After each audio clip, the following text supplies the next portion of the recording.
চলমান প্রকল্পে জাপানের সহায়তা অব্যাহত থাকবে বলে জানিয়েছেন অর্থ ও বাণিজ্য উপদেষ্টা ডক্টর সালেহ উদ্দিন আহমেদ।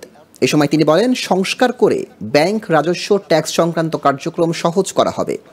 এদিকে সড়ক পরিবহন ও রেলপথ উপদেষ্টা মোহাম্মদ ফাউজুল কবির খান বলেন, অন্তর্বর্তী সরকার বানের পানিতে ভেসে আসা কোনো সরকার নয়, কাজেই সবাইকে জনপ্রত্যাশা পূরণে কাজ করতে হবে। সকালে সচিবালয়ে আলাদা অনুষ্ঠানে তারা এসব কথা বলেন। বিস্তারিত আলাউদ্দিন আলাজদের রিপোর্ট। সোমবার সচিবালয়ে অর্থ ও বাণিজ্য উপদেষ্টা ডক্টর সালেহ উদ্দিন আহমেদের সাথে সাক্ষাৎ করতে আসেন বাংলাদেশে নিযুক্ত জাপানের রাষ্ট্রদূত ইওয়ামা কিমিওনোরি।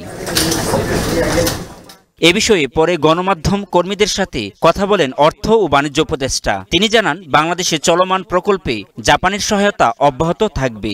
সাহায্যের ব্যাপারে আমরা বুঝি আমাদের প্রজেক্ট যেগুলো আছে সেইগুলো তারা অ্যাসুরেন্স চাচ্ছে। আমি বুঝি এইগুলি প্রজেক্টগুলো কিছু কিছু পরে হয়তো মূল্যায়ন করবো, এখন অটোমেটিক্যালি চলবে এবং সেই ব্যাপারে তারা অ্যাসুরেন্স এবং we have given the assurance. এটা অলরেডি অন্য অন্য ক্ষেত্রে আমি বলেছি এটা।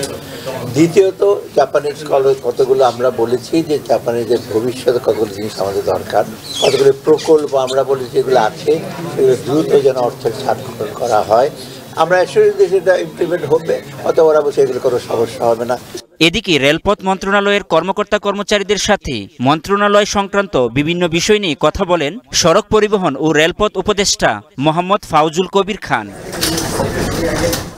এরপর সাংবাদিকদের মুখোমুখি হলে রেলপথ উপদেষ্টা জানান, পরিসংখ্যান দিয়ে কোনো কিছু বিবেচনা করা হবে না, মূল্যায়ন হবে সেবার ভিত্তিতে। তাই সবাইকে কাজ করতে হবে জনপ্রত্যাশা পূরণে। সংখ্যান দিয়ে কাউকে মূল্যায়ন করা হবে না। এটা একটা রেলওয়ে একটা সেবামূলক প্রতিষ্ঠান, এটা সেবা দিয়ে মূল্যায়ন করতে হবে, মূল্যায়ন করা হবে।